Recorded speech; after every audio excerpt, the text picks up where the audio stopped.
It's Saturday night, The kids are in bed, which means we did it. We survived another week. so let's talk about it.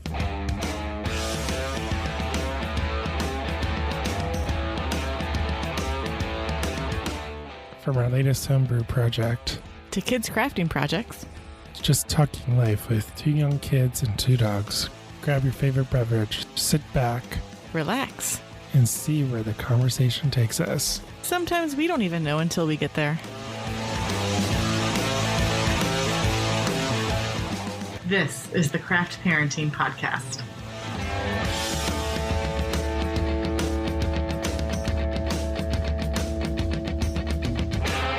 Hey everyone, welcome back to the latest episode of the Craft Parenting Podcast. Thank you so much for being here. Another week has flown by and it is once again Saturday and time to record another episode. My name is Joe Ludwig and with me is my lovely wife and co-host, Caroline. How's it going, Caroline? A lot better than last night, so I'm really glad that we decided to take two to record this podcast. Though I am a little bummed that Lily is back to sleeping in her pack and play, but it's nice to not randomly have a toddler show up in the hallway wandering around like a zombie because she's so tired she refuses to go to bed. I swear the girl was seeing like pink and purple dancing elephants. She was so out of it. Like in Dumbo.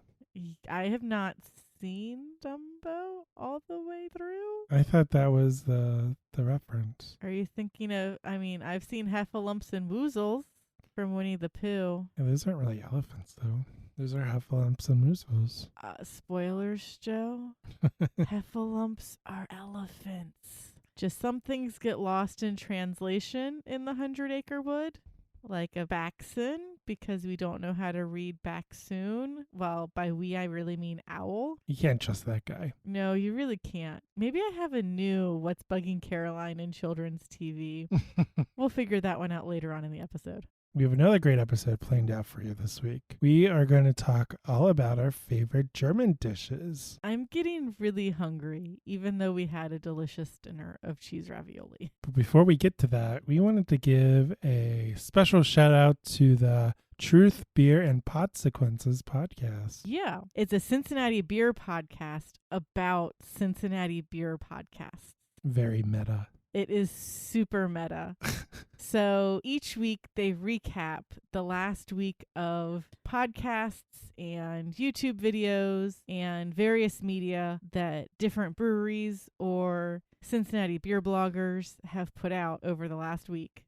And they give their version of what happened in the podcast. And they found out about us because we have been tagging Shift Beers in a lot of our Instagram posts because we can. And it turns out we drink a lot of shift beers. So a shift beer is a beer that you drink after your shift at work. Though technically you can drink a shift beer whenever.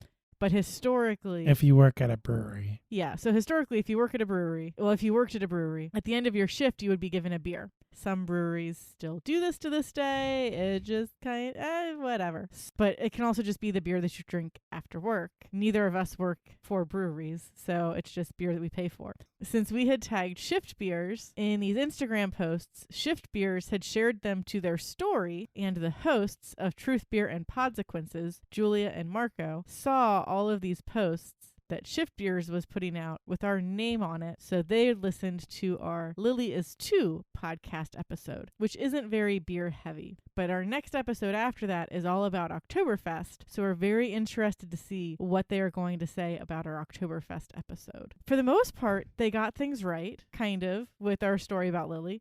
Westside did not induce your labor. No, Westside did not induce my labor. That is all thanks to the lovely firemen that were hosting the fundraiser for the Muscular Dystrophy Association. Apparently, if you eat 3 hot dogs and 4 or 5 ears of corn, it'll raise your blood pressure up enough that the doctors will decide to induce you. Did you really eat 4 or 5 ears of corn? I don't know. I ate a lot of food and it was $1 each. But I would give them like a $20 bill and only take like 3 things. So they ended up way ahead. It's for the children. Okay, Bono. The quote is, it's for the starving children. But these are not necessarily children that are starving. That's the joke, though. I am aware. Oh my goodness. Anyway, thank you, Julia and Marco, for your kind words. And also a shout out to Shift Beers for sharing our pictures on Instagram. Yeah, they are not a listen around your children podcast, unless if you want your children to learn some very colorful language, which, I mean, you do you. Each family's different. Yeah, so it's a lot of fun to listen to, regardless of the language. So thank you to them as well. Yeah, it's interesting to listen to Truth, Beer, and Podsequences, and either before or after the podcasts that you listen to. Right now, I'm still catching up on Truth, Beer, and Podsequences, so I've listened to all of these podcasts that they're talking about first, and it's interesting to see how they change the narrative. They have no podsequences from us, but we'll see what happens with the other groups.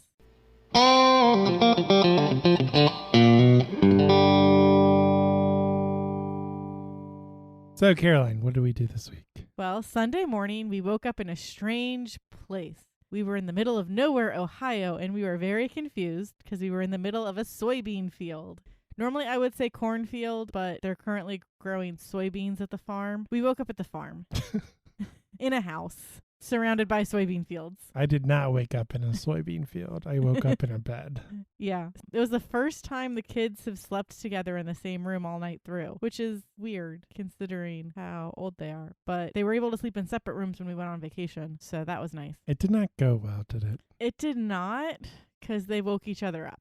It was annoying. But we spent the morning cleaning up the house and packing up and chasing Lily around the house as she was discovering all of the fun toys that are to be found at the farm. And while clearing out the kitchen of all of the foodstuffs that was in there, we found a recipe for chicken goulash, which I was like, yummy, yummy chicken goulash.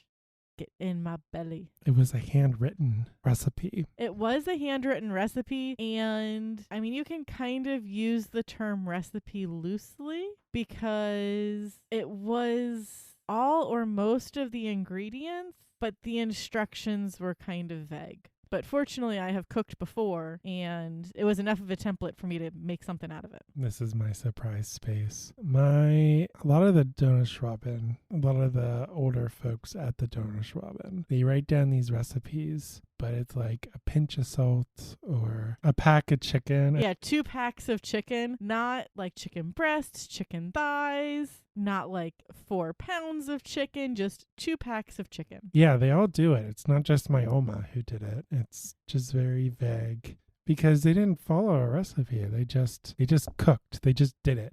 They followed the instructions of their heart, Joseph. True Schwäbisch cooking comes from your heart.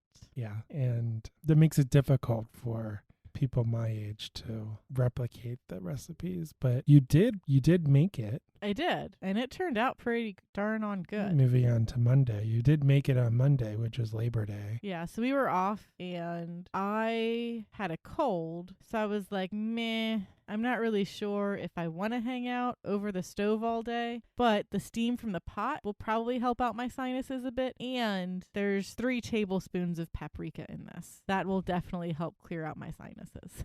So we're going to spend half of the day making chicken goulash. And that's the thing about this recipe and a lot of the recipes that I remember my Oma, my grandmother, making. She would start dinner at 2 o'clock in the afternoon. She would just have this big pot, probably as big as the pot we use for home brewing, which is a 5-gallon pot. Yeah, I learned that my pots are not big enough to cook Oma-sized portions. So she started making dinner at 2 p.m. and she would have this big pot of either chicken goulash or stuffed peppers. She didn't really make cabbage. I don't think a lot of the family liked the stuffed cabbage, but they did like the peppers, and it simmered on the stove for hours. You know, we probably ate at like 5:30 or 6. Yeah, so you end up reducing it down by about half. A lot of your liquid goes away, but your chicken ends up being super soft and tender. So like I cubed the chicken before I threw it in the pot. I probably could have just like thrown the chicken in whole and then just shredded it after it was all done cooking. But that is not how one makes chicken goulash. So can't do that. But then we ended up having leftovers for like 3 days. And I also decided to make spaetzle, which is a type of Hungarian dumpling. It's really easy to make. It is if you have the proper tools, which I did not, but I found a way to make it work. It just takes time. right? It's not a meal either. This, if you do both, even if you do one or the other. This isn't a meal where you can just come home at 5:30 or 6 and then just make it. I mean, you can make spaetzle pretty fast. And I have a spaetzle maker on the way. So the next time I make spaetzle, it'll go a lot faster. But chicken goulash, yeah, I cannot come home from work and make that. That's like a 3-hour simmer at least. So tomorrow I'm going to make stuffed peppers, but because we have some peppers that are going to go bad soon, and I can't wait until Monday because I don't have time to cook this on the stove for 2 hours after I get home from work. Otherwise, we're going to be eating at like midnight after I prep all the ingredients. So it takes time. I'm hoping I can translate the chicken goulash recipe to a crock pot recipe. I have some ideas on how to do that, and I think it'll work out. We're going to need a bigger crock pot. I'm not going to make 20,000 pounds. Well, so the benefit of the crock pot is it doesn't evaporate off the same way it does in a pot. So I only have to put in enough liquid to cover the chicken and a little bit more. Yeah. And it'll be just as thick and rich as it was when I made it on the stove. Hopefully. Time will tell. No, it was good. You met the Alma and Alma's grandchild seal of approval. I'm very glad I did. Although Alma did not taste it, but she would have been proud if she did taste it. Tuesday, I went back to work after a week off. I'm sure that was a little rough. Just last week in general. This last week in general was rough. I only took 3 days off. I still didn't want to go back to work, though. Yeah, so if you listened to last week's episode, you would know that it was Lily's birthday. So I took off the week of Lily's birthday. And then I added on an extra day because it was Labor Day. It's really nice. It was like 10 days in a row. Not business days, but like including weekends and stuff. Mm-hmm. It was really nice. But that Tuesday back, it was rough. Yeah. Because I didn't check my email at all. I didn't turn on my computer. And it was interesting. It was only a 4-day week, but it was a long 4-day week. Yeah, those happen. You see those memes on Facebook or whatever that say, man, this week has been a year. Oh, yeah. There are some weeks like that. Yeah, this week has been a year for sure. But on Tuesday, I made homemade pizza. It was homemade in the sense that we assembled the ingredients. Yeah. But we did not make any of them from scratch. We purchased the dough. It was like a Pillsbury thing. And we put the pizza sauce on and all the toppings and stuff. I used to work at a pizzeria, so making pizza is like second nature to me. Well, but in this case, you baked the dough. Well, you pre-baked the dough, and then I assembled the pizza. So I was the pizza chef. Ha ha ha. Joke's on you. I don't like being the pizza chef. Bad memories. Okay memories, not bad. It was a job. The kids, Tuesday is also bath night, so pretty busy day, busy evening. Wednesday, the kids went to my mom and dad's house for the day. And then after, Lily got her picture taken in Mount Airy Forest. It was so cute. My baby is so big. When did it happen? Yeah, we met with an independent photographer, and she's taken Lily's pictures since she was born. In my stomach. Since before she was born, right? Yeah. So Mount Airy Forest, where Lily got her photos taken, was the same place where we got maternity photos taken when Lily was in my stomach. Elliot's newborn photos were taken in a studio because it was February. It was too cold for that. Yeah, and we shared a sneak peek of those pictures a few days ago. Yes. Lily was looking super cute and super grown. Yeah, she's looking like a kindergartner every day, even though she's only 2. Preschool. She's looking like a preschooler. I don't know. She's really tall. She is starting to grow out of 3T clothes. It's a little frustrating. And then we had Skyline for dinner because it was her birthday, and that's her favorite. Or no, it wasn't her birthday, but we acted like it was her birthday because we got her photos taken. It is her favorite. Skyline is her favorite. For her first birthday, that was what we had for dinner. Yeah. It's homemade Cincinnati style chili. For those who don't live in Cincinnati, that's what Skyline is. One of the best kinds of chili. If you don't like it, you're wrong. Fight me. Well, maybe we'll explain Cincinnati chili later in a different episode. But yeah, Cincinnati does have a specific type of chili. It would not make a Texan proud. Let's put it that way. It's spaghetti, chili, and cheese. sometimes with beans, or sometimes with onions, or sometimes with both. It's a 3-way, a 4-way, or a 5-way. Get your head out of the gutter. Thursday, we made grilled cheese for dinner. Yum. And tomato soup. Which we need to make more tomato soup because apparently Lily loves tomato soup. She had her own little bowl and her own little spoon, and she was shoveling it in her mouth. And she got like 75% of it into her mouth. I was very proud of her.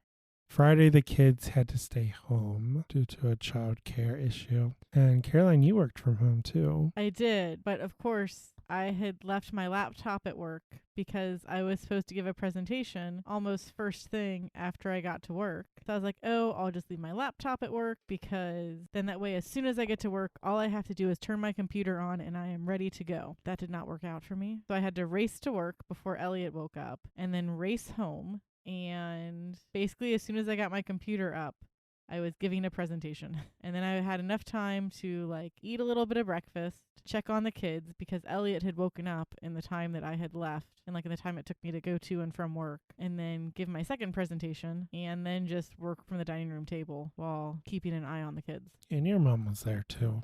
Yeah, she did help out. I didn't want to completely take away her day because it was supposed to be her day off. So if she had to do anything, I let her go do her thing while I watched the kids. And Elliot likes to shout now. He does. He has found his voice. He is very vocal. Which is good because we don't want Lily to overtake him and be his voice. We want him to have his own voice and his own say in things. So I'm not complaining about it too much, but we just need to work on our indoor voice.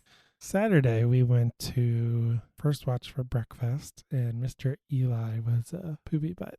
He was a little stinker. So I got to eat half of my breakfast. And then he was pretty cranky, and I'm like, oh, hey, your butt is dirty. Let us go change your diaper. And I guess I'll just eat brunch, and I'll take my food home. It was also the 20th anniversary of the September 11th attacks. Yeah. So you wrote a nice little blog post where you reflected on your memories of that day and our visit to the World Trade Center Memorial back in 2018. Mm-hmm. Yep. I will link to that in the show notes. And you went to the grocery store while I worked on the website and the kids napped. Yes, because we were hurting for a grocery trip and I needed to buy supplies so I can make stuffed peppers tomorrow. I'm really looking forward to it. I don't have Oma's recipe, but I found a recipe that I think is close, except the recipe doesn't call for any paprika, even though it's Hungarian, and like every Hungarian recipe contains paprika, and if it doesn't, you're wrong. It's true. So I'll just have to wing that recipe too. Lily got a big girl booster seat. She did. That's kind of crazy. We're still flip-flopping between the high chair and the booster seat because if the meal is a bit too messy, we do need to keep her contained. But she can sit like people now, and she wants to sit like people. She does want to until she doesn't, and then she runs around. Yeah, and then we're like, no, let us clean you up. You're covered in food. Eventually, she lets us catch her. Yeah, so that was our week.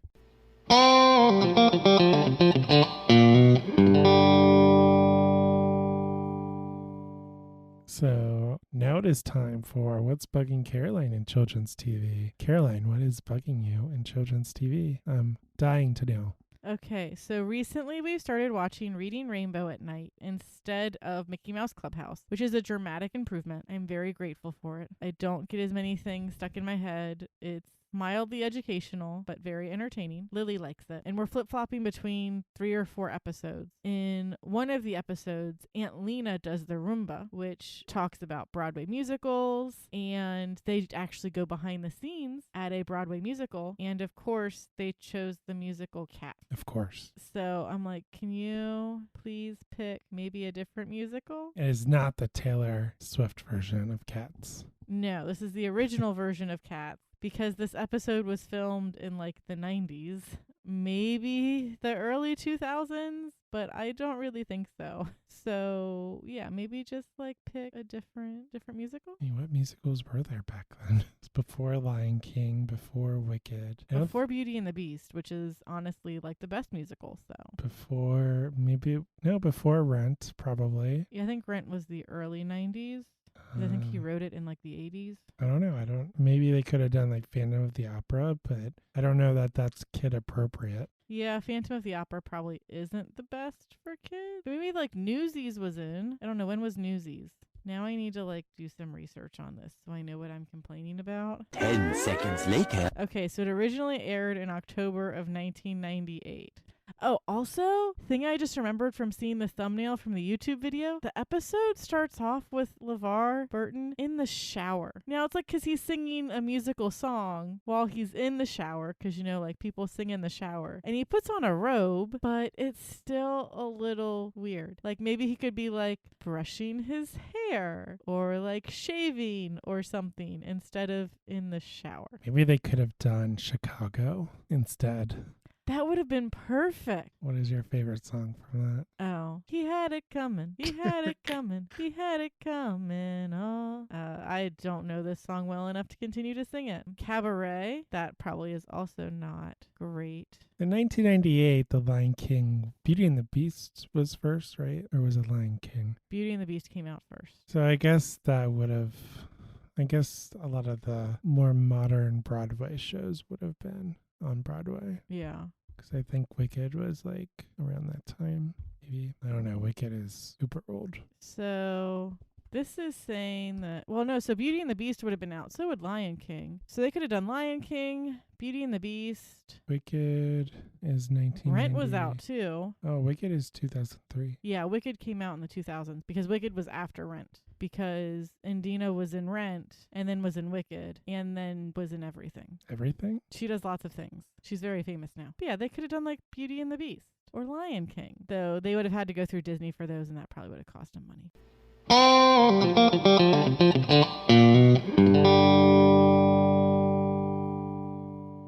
So I noticed that you have a drinky drink in front of you. I do. So while Bach season is my favorite season, Oktoberfest season goes on for a really long time, which I will not complain about. So I am currently drinking a Spaten Oktoberfest, which is a Marzen or Oktoberfest beer. It is 5.9% ABV. Our Oktoberfest beer, created in 1872, is the world's first Oktoberfest beer brewed for the greatest folk festival in the world. They're being pretty humble. No Oktoberfest may begin until the mayor of Munich taps the first keg of Spaten Oktoberfest beer. Amber in color, this medium-bodied beer has achieved its impeccable taste by balancing the roasted malt flavor with the perfect amount of hops, having a rich textured palate with an underlying sweetness true to tradition. So, Spaten prides itself on strictly adhering to the Reinheitsgebot. So, there are 4 ingredients in this beer: malts, hops, yeast, and water. And they are all delicious. It's a good one for sure. So, what are you drinking? Well, you went international with the Spaten. I kept it local with the Brink. So I am drinking Brink Brewing's Brinktoberfest. This is a 6.2 ABV. Is it? It's conflicting information. Untapped says 6.2. Their website says 6. I would go with their website. What's the can say? It's over there. I don't know. So the Brinktoberfest is 6% ABV, no IBUs, and their description, I only read part of the description. Traditional German Martin-style lager with a clean, rich, toasty, and bready And then when I click on it, it takes me to Untapped, which doesn't have the description.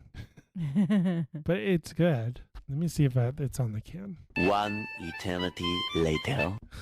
This is funny. Their website says 6% ABV. Untapped says 6.2, but the can says 5.7. What? Marco, Julia, tell us what's going on with this. You have connections. Because I don't know. Oh, it's probably happen is each year it's going to be different, I guess. I would imagine it would be pretty difficult to match the ABV each and every year, even if you use the same recipe, right? Because it kind of just depends. Well, and the thing is, I don't know whether or not Brink is the one brewing it or if it's part of their contract brew, because as been mentioned in other podcasts, it says brewed by Brink Brewing for Brink Brewing, but brewed and canned by Brink Brewing Company, Cincinnati, Ohio, under special agreement by Brink Brewing Company, Cincinnati, Ohio. Yes. Brink, you guys are awesome. You are my hometown brewery, but you are kind of far away. Well, relatively far away. West Side is closer, so we tend to go to there when we do go out. But we love you guys. This beer is awesome, no matter what the ABV is. So, cheers to the weekend, and Lord help us in the week ahead, because starting tomorrow, we are going to have to do it all over again. More crazy adventures are ahead, and we will make sure to share them with you each week right here on the Craft Parenting Podcast.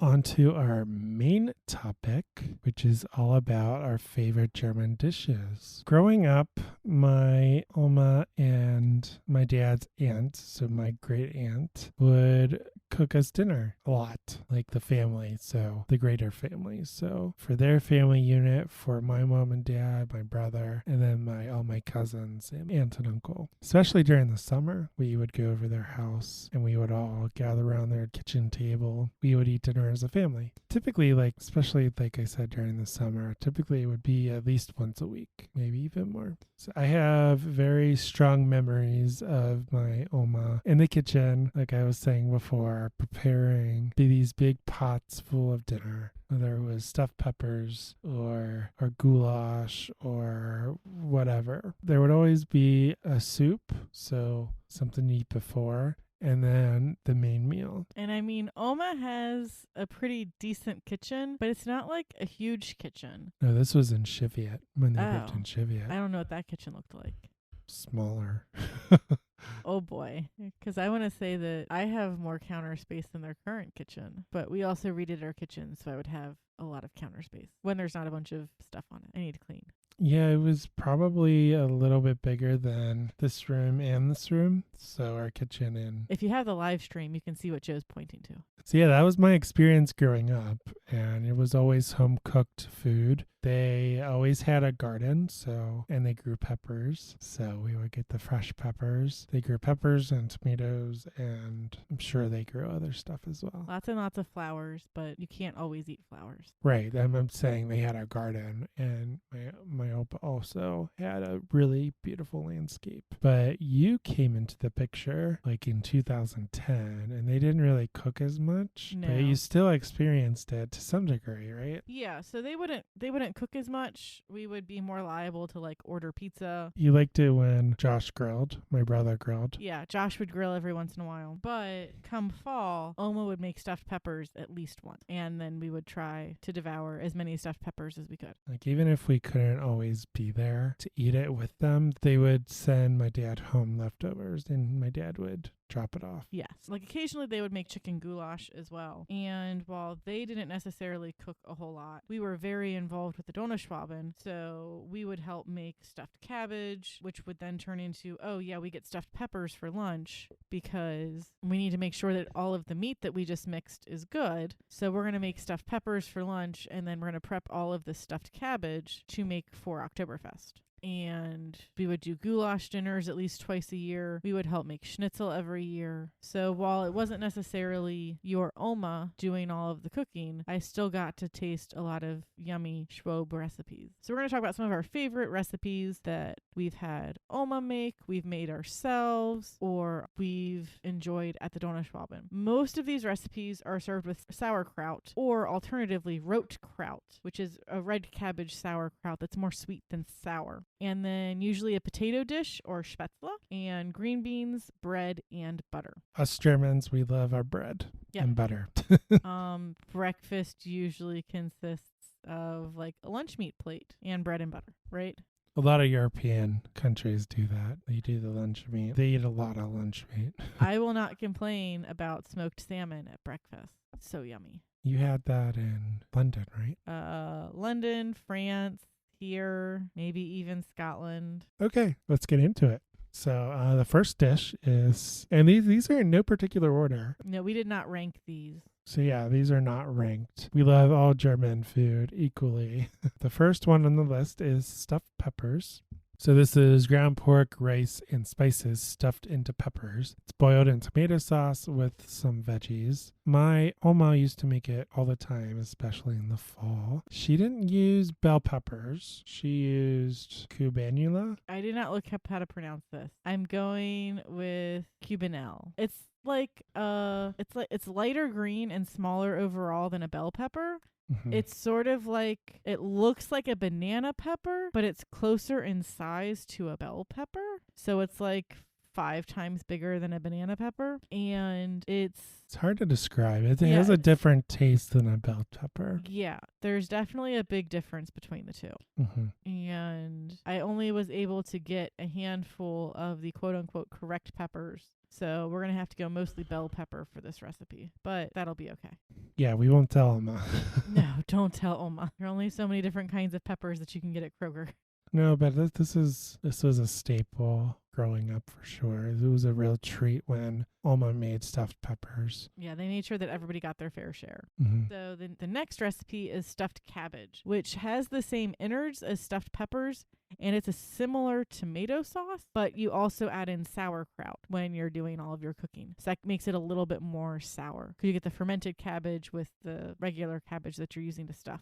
So we make it at the Donauschwaben every year for Oktoberfest, and maybe one other event. We might make it twice a year, but it just involves, it's a full day of mixing meat and prepping cabbage leaves and then learning how to properly stuff and roll your cabbage leaves. Yeah, there's definitely an art to it. There's an art to a lot of this stuff. Yeah, that's for sure. And then the nice thing was, when we would go to make stuffed cabbage, we would end up getting stuffed peppers for lunch, because whatever Oma was there helping us to make sure that we were all doing this right and not completely screwing it up, so her ancestors would not come down and smite us. She would prepare stuffed peppers while we were stuffing all of the stuffed cabbage, so we would have something to eat for lunch. So we would get super yummy food while we were making super yummy food. So next we're going to get into some potato dishes.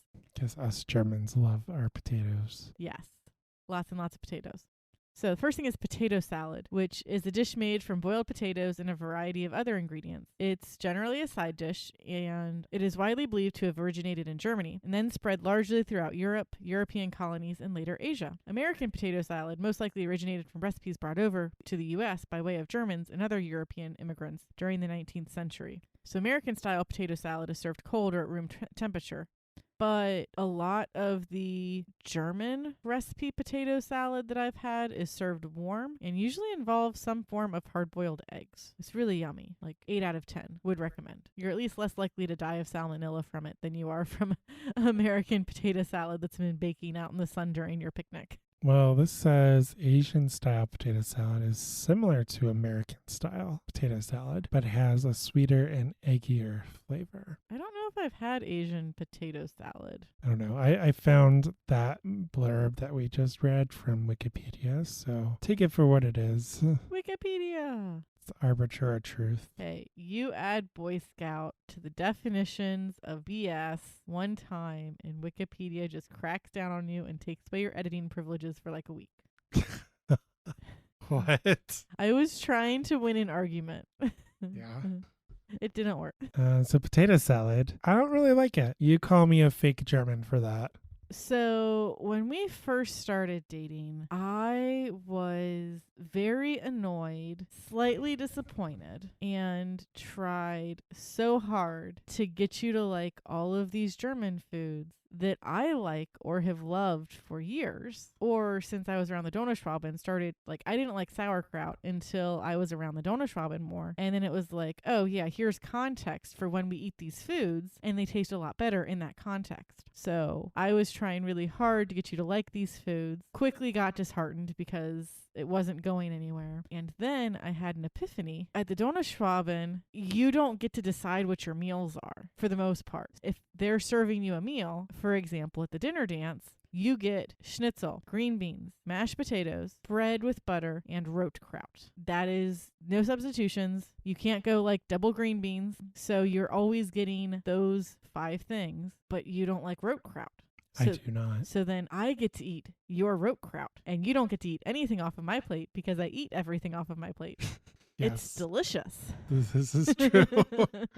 What else don't I like? I don't like sauerkraut. Yeah, you don't like sauerkraut. That one I get. It's a definitely weird / acquired taste. I don't like coleslaw. You do not like coleslaw. A lot of cabbage dishes, but you also don't eat fried eggs. Nope. You don't eat a whole lot of eggs. So tradition, when we would go to Oktoberfest at the Donnerschwaben and be there for all 3 days, like all day long, when we would get to club Sunday morning, I would go and get myself a Gouda egg and cheese sandwich with a fried egg on top.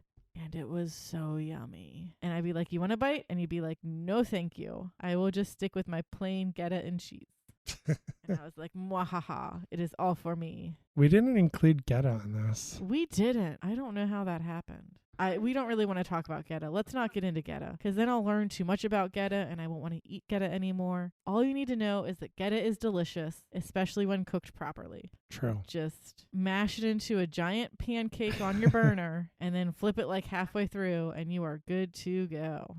But speaking of potatoes, my Oma, she used to fry for Thanksgiving every year. She would fry a bunch of potatoes, like a lot of potatoes. So I want to say that she started off with like 10 pounds of potatoes, and then all of the potatoes would go missing because they would get devoured. And then the next year, as she was cooking them. Well, like as she was cooking them and like on their way to the table, potatoes would be eaten. And then we kept getting married, the grandkids. Yeah, the grandkids kept getting married, bringing in more people. They had kids that brought in more people. And so then I think it like almost peaked. She like fried 20 pounds of potatoes herself. And we had 0 leftovers. We would have leftovers of everything else, but there would be no leftovers of potatoes. It's a lot of potatoes.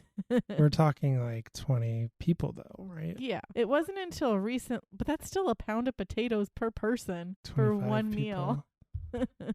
And it wasn't until recently that we finally learned a little bit of self-control. So there are actually leftover fried potatoes. Yeah, she would fry them. She would get up early when her and Olpa would. Yeah, because she'd fry potatoes in addition to cooking a turkey. Yeah, they would cook the turkey, and that's a whole other process for Thanksgiving. But they would also, she had this little fryer. She would put it on her counter, plug it in, and then just fry all these potatoes. I guess she would chop them up too, right? Yeah, you'd have to dice and I think they were peeled too. She'd have to peel and dice and fry. Yeah, so she did all that herself. It was a lot of work. But the kids loved it. Still do. Yeah, not necessarily the healthiest thing, but not necessarily the healthiest, not necessarily the most complicated either, but very delicious. Okay, so moving on to sticking with the potato theme. Yeah, the last potato dish we're going to talk about is my white whale, potato pancakes.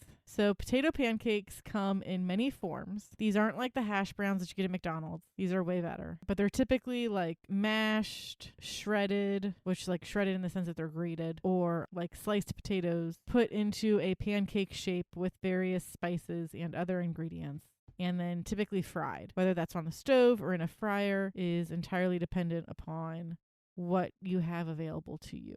And growing up, we would go to my Uncle Joel's. Well, technically he was my great uncle. We would go to my great Uncle Joel's for Thanksgiving, and he would make his version of potato pancakes, and they were delicious. And no one knows where the recipe is. No one knows how to make them. I have not found anything that comes close to the deliciousness that is his potato pancakes. And it makes me very sad. I might have to start exploring recipes that I find on the internet to try to recreate this white whale. It's like the episode of How I Met Your Mother where Marshall is looking for a hamburger joint that he visited his first day in New York. It's like in the basement of an apartment building, and it was the best burger ever. And they had pictures of celebrities on the wall, like with their signed photos, their signed headshots. And one of them was Regis Philbin. So like things that he remembers was the deliciousness of the burger and Regis Philbin's headshot. So during this episode, like I want to say that he's like in the middle of a mental breakdown on top of it. They had tried to take him to all of these different places, and he was like, no, it's not it. No, it's not it. Somehow they end up getting in contact with Regis Philbin. And Regis is like, do you know this place? Because this place haunts me. Like I need it in my life. So they go explore the city with Regis trying to find it. Fortunately for them, eventually they find it. I have not found it yet. I probably just need to start trying to make them myself. I will find time to do that. Do you remember what it tastes like? They were thin and delicious.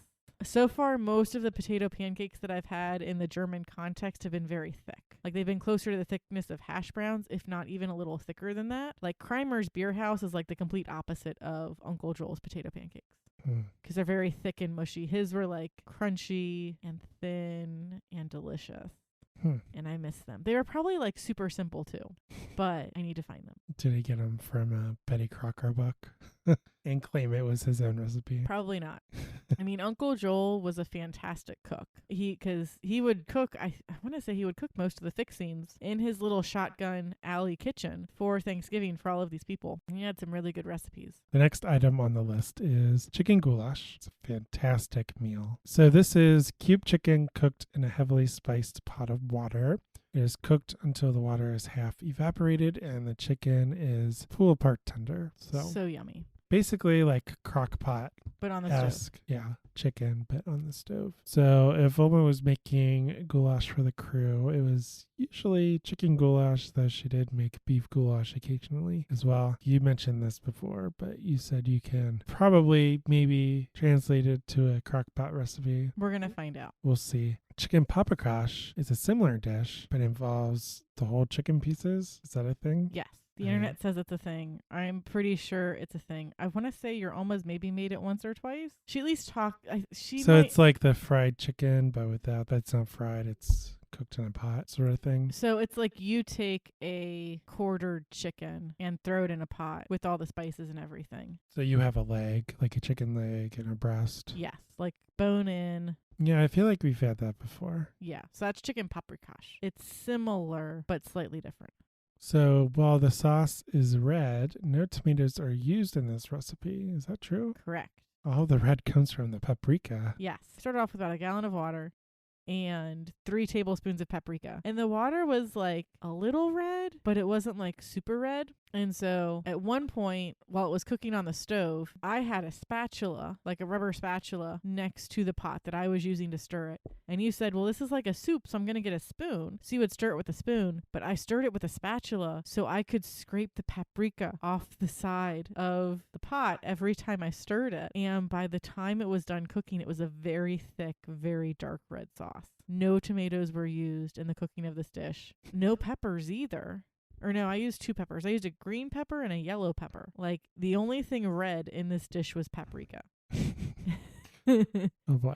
But Hungarians love their paprika, so they gonna do what they gonna do. Yeah, it's very, very tasty for sure. The next item is beef goulash. Again, this is very similar but to the chicken goulash, but just with beef. This is more of a stew, so it differs in that way as well. And it includes typically onion, peppers, potatoes, and other vegetables. You can do it, you cannot do it. I mean, it's optional.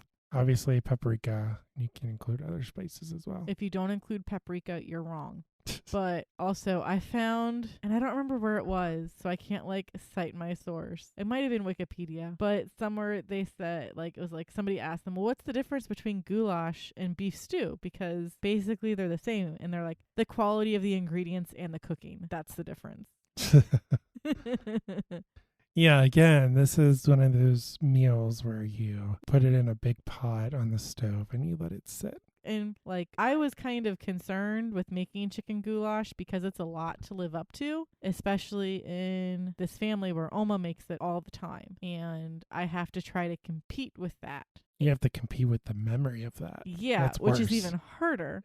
So as I'm putting all of these ingredients in this pot, and I'm like, this isn't an expensive meal, but this isn't cheap either because I'm making enough to feed like 15 people, and there's only 3 of us that are eating people food. Though Elliot loved the chicken goulash broth. He was all about that. He was not into food until he had that chicken goulash broth. And then he's like, oh, this is what food is.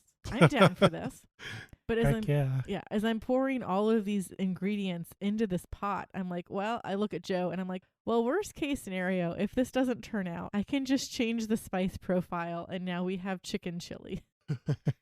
But I didn't have to do that because it turned out okay. So I made chicken goulash. I'm about to make stuffed peppers. Maybe next week I'll tackle goulash, like beef goulash. We'll see. Maybe this will be a running series. Check out Instagram to see whether or not I gave up after stuffed peppers. Well, as you mentioned, we typically get this at the Donnerschwaben for Oktoberfest or whenever they make it at one of their events. Yeah, they usually, goulash is kind of, as far as like Schwob recipes go, it's probably one of the easiest and most contested. So it's easy because it's basically just throw everything into a pot, let it simmer, and you're good to go. Like you don't really have to babysit it except for stirring it every once in a while. But everybody has their own recipe. Like the ingredients are pretty much the same, but the quantities change, and family to family, they can fight over who's right and who's wrong. With love. Yeah, we go to, I mentioned this before, but every Labor Day, all the Donnerschwabens from across the U.S. There's one in Cincinnati, Akron, Ohio, Mansfield, Ohio, Cleveland, Ohio, lots of Ohio, Detroit. Isn't there one in Trenton, Ohio? Trenton, Canada, I think. Yeah, I'm thinking Ontario, Canada. Yeah, that's right. Sorry. Yeah, there's a few clubs in Canada, 2 clubs in Chicago, Milwaukee, one in Milwaukee, St. Louis, and just one randomly out in LA. Whatever floats their boat. Yeah. But every Labor Day we get together at a different club, and it's just one huge party. It's a great time. And without fail, they usually have goulash that you can buy for dinner. And each club, as you said, it tastes different. I mean, it's all good. It's all delicious, actually. But it is different. It's noticeably different. Yeah, and even at the Cincinnati Donnerschwaben, based on which Oma is in charge of the overall recipe, it can be different year to year. Yeah, so it is one of those things. Like we were saying before, they didn't necessarily write down the recipe in fine detail. They just said a pinch of this, a spoonful of that. Unless it's a random recipe for pancakes that calls out an ingredient as 4 packs of sweet and low. I love Omas. But I do have kind of a funny story about goulash. So it was the summer of 2006, between my sophomore and junior year of high school. I was a part of the Donnerschwaben youth group, and the youth group traveled to Europe that year. And they do this every so often. They did it in 2006. I think they did it also in 1998, I believe. Every year a different Donnerschwaben club goes. Mm-hmm. And they also did it in 2013, and they were supposed to do it in 2020, but it didn't happen because of obvious reasons. But in 2006, that was my first trip out of the country. I've been to Canada before, but first time on an airplane out of the country. Yeah, your first time going across the pond.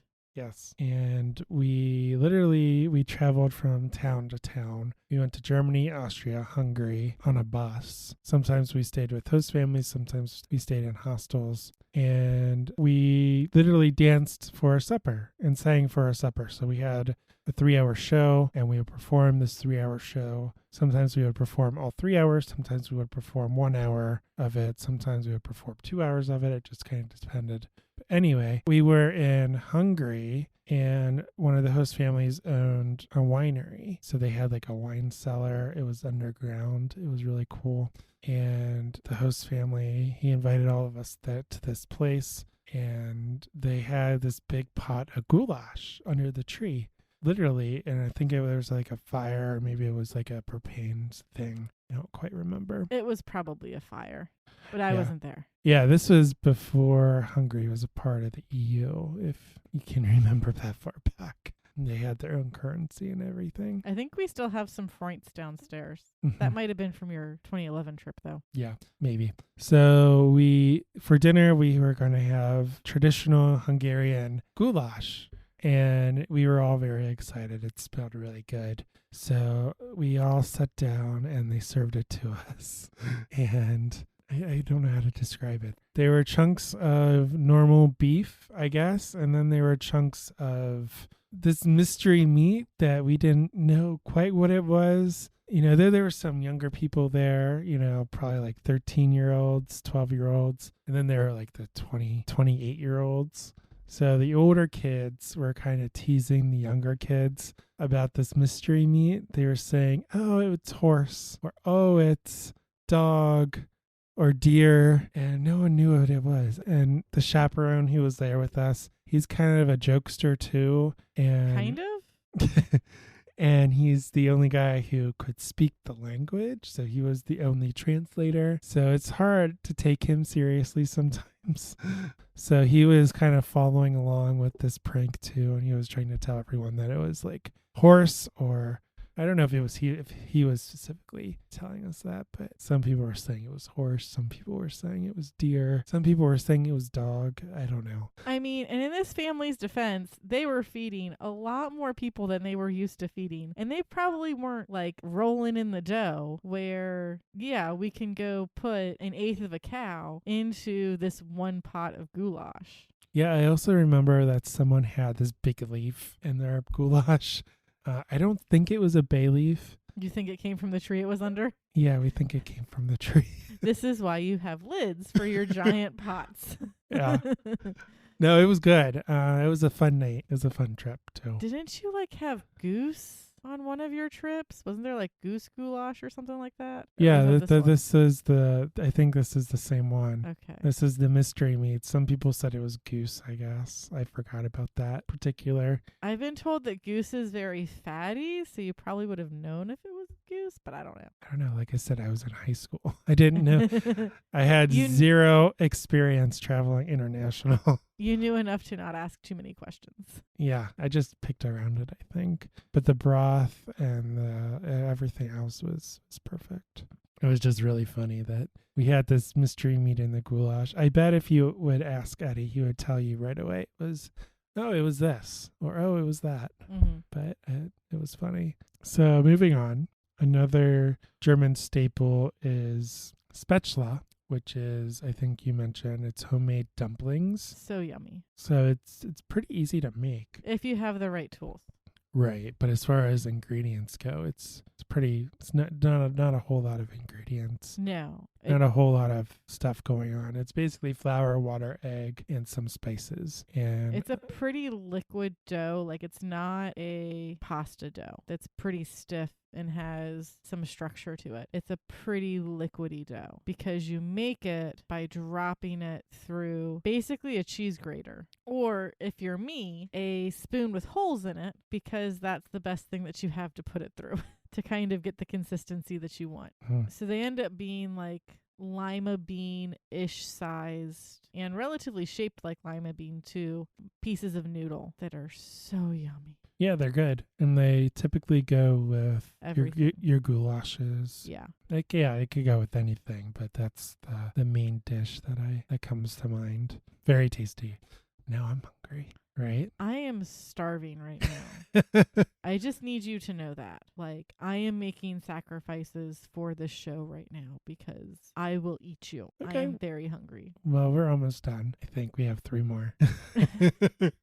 Oh my goodness. We can talk forever. Yeah, there's a lot of good German food out there. And like I said, we didn't even talk about Geta. We totally glossed over Geta. I talked about my Geta sandwich that I get at Oktoberfest.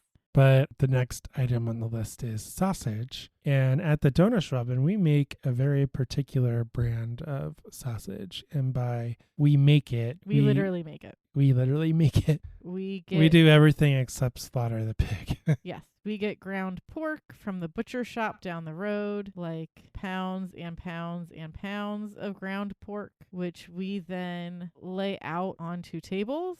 It's all clean. We Yeah. all wash our hands. We all wear gloves. We put plastic on the tables. It's very clean.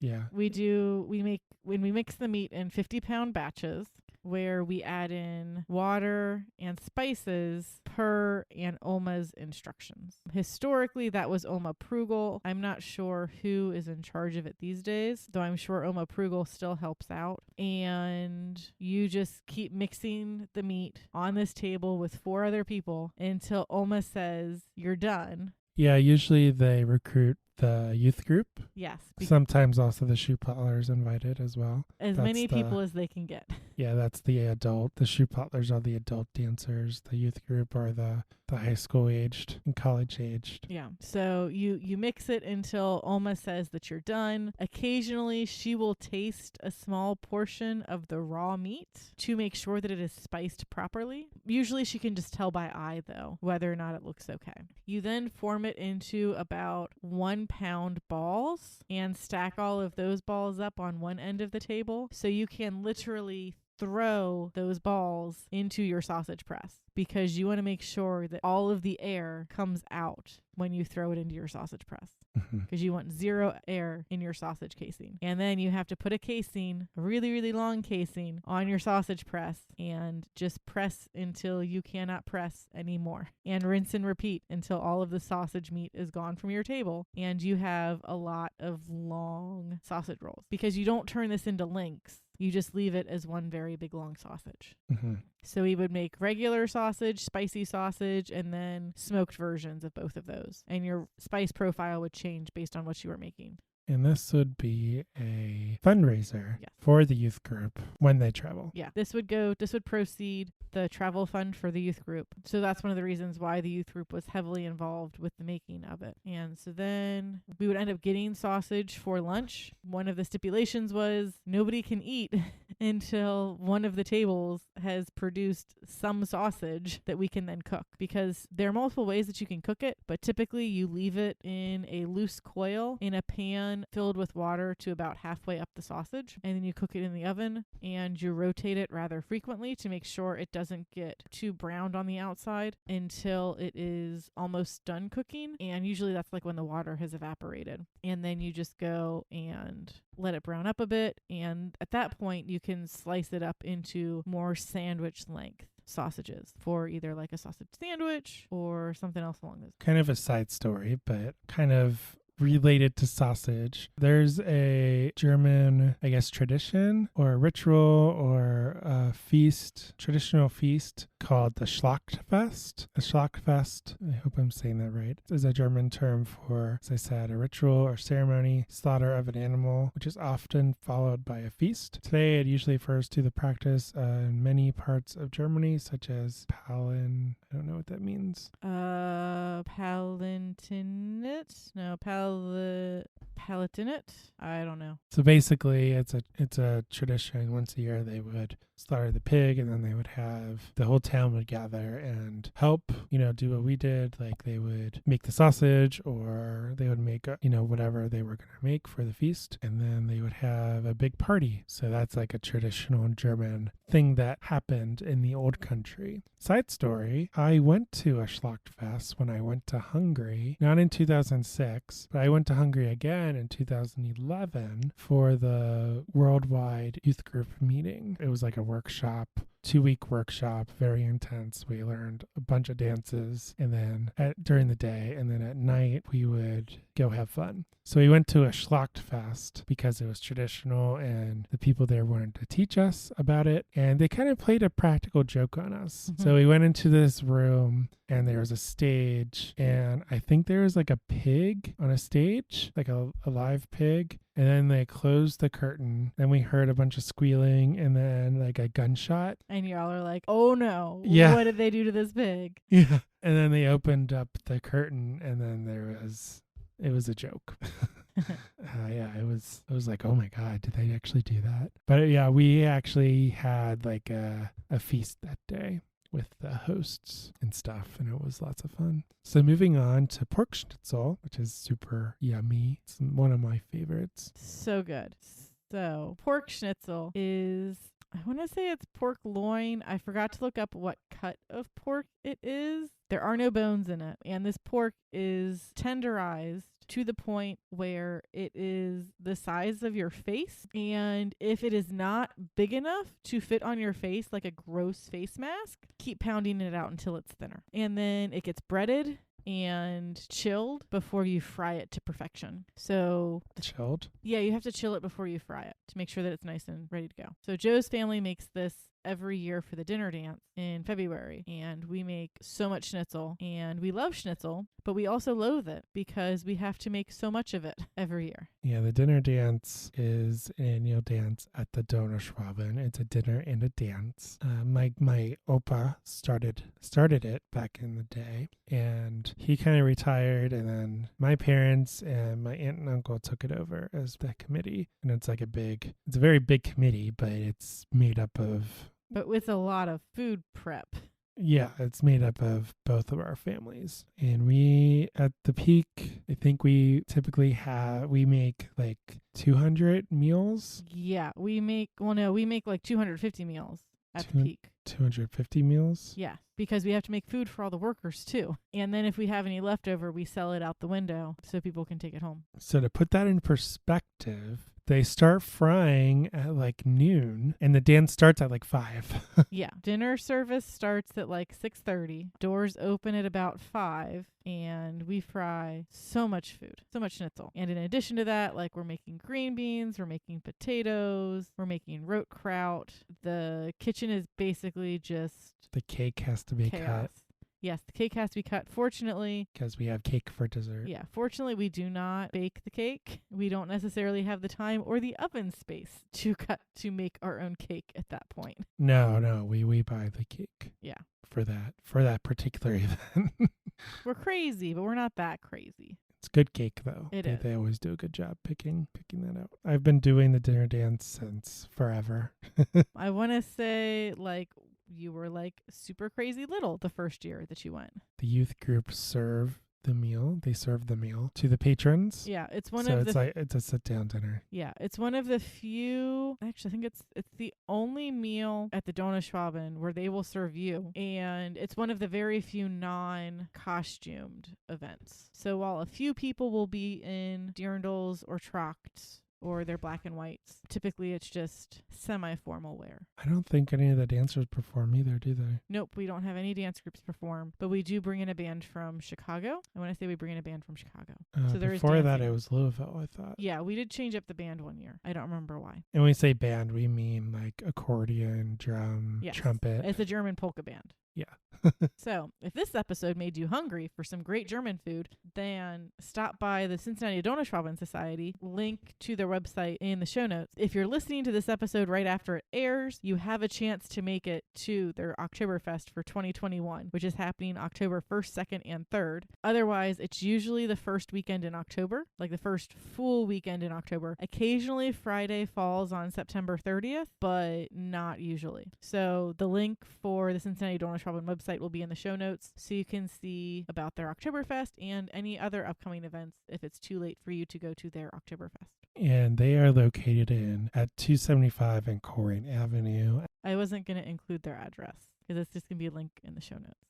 Okay. 275 and Coring Avenue. That's all you need to know. Shameless plug because we're members. I've been a member since before I was born. My grandfather is a founder, and my Oma is a founder. And my dad and my aunt grew up with it. I grew up with it. You married into it. I married into the crazy, but the food's really good. It's a nonprofit organization, so everything that they do is volunteer based. They do a bunch of events during the year, so go check them out. There's something different happening up there every month, and it's all about preserving the Donauschwaben culture since they all had to come over to the States.